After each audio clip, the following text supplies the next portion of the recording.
Big Boss Malayalam season 7 12th week എവിക്ഷന്റെ ഷൂട്ടാണ് കഴിഞ്ഞിരിക്കുന്നത്. അതായത് സൺഡേ ഷൂട്ട് കഴിഞ്ഞിട്ടുണ്ട്.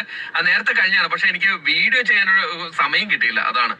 അതോടൊപ്പം തന്നെ വളരെ വിഷമകരമായിട്ടുള്ള ഒരു ന്യൂസ് ആണ് കേട്ടോ വന്നിരിക്കുന്നത്. വളരെ ഷോക്കിംഗ് ആയിട്ടുള്ള ന്യൂസ്. നമുക്ക് ഒരിക്കലും വിശ്വസിക്കാൻ പറ്റാത്ത ഒരു ന്യൂസ് ആണ് കിട്ടിയിരിക്കുന്നത് കേട്ടോ. നമ്മൾ ഇതിനു മുമ്പ് ജിസേൽ പുറത്തു പോയപ്പോൾ ഉണ്ടായിരുന്ന ഒരു ഷോക്കിംഗ് ഇല്ലേ, ആ ഷോക്കിംഗ് ആണ് ഇപ്പോൾ ഉണ്ടായിരിക്കുന്നത്.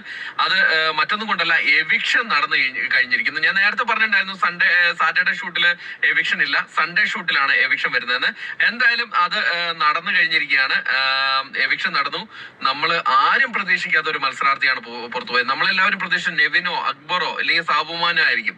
പക്ഷെ ആര്യന്റെ കാര്യം നമ്മൾ ആരും പ്രതീക്ഷിച്ചില്ല. പക്ഷെ ആര്യനാണ് പോകുന്നത് സൺഡേ എപ്പിസോഡില്. അതായത് സൺഡേ എപ്പിസോഡില് ഒരൊറ്റ സിംഗിൾ എവിക്ഷൻ ആണ് നടക്കുന്നത്.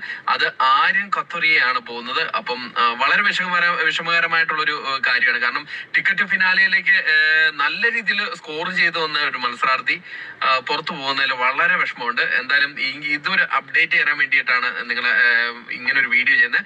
അതോടൊപ്പം തന്നെ വേറെ പല കാര്യങ്ങളുണ്ട്. അതെനിക്ക് ഇനിയിപ്പം ലീക്ക് ചെയ്ത് കഴിഞ്ഞാൽ ശരിയാവില്ല. അത് നിങ്ങൾ എപ്പിസോഡിൽ തന്നെ കാണണം.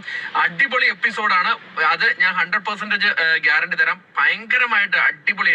ലാലേട്ടന്റെ ഒരു രക്ഷയില്ല. ലാലേട്ടൻ കട്ടക്കലിപ്പിൽ വരുന്ന ഒരു എപ്പിസോഡാണ് നിങ്ങൾ കാണാൻ പോകുന്നത്. സാറ്റർഡേ സൺഡേയിലാണ് എവിക്ഷൻ ഉള്ളത്. അങ്ങനെ എവിക്റ്റഡ് ആയിരിക്കുന്നത് ആര്യൻ ഖത്തറിയാണ്. അപ്പൊ ആര്യൻ അങ്ങനെ നമ്മുടെ ബിഗ് ബോസ് ഹൗസിൽ നിന്ന് 12th വീക്ക് എവിക്ഷനിൽ പുറത്തു പോയിരിക്കുകയാണ്. അപ്പം കൂടുതൽ ബിഗ് ബോസ് അപ്ഡേറ്റുകളുമായിട്ട് നമ്മൾ ഈ ചാനലിൽ കൂടെ കാണാം. അതിനെ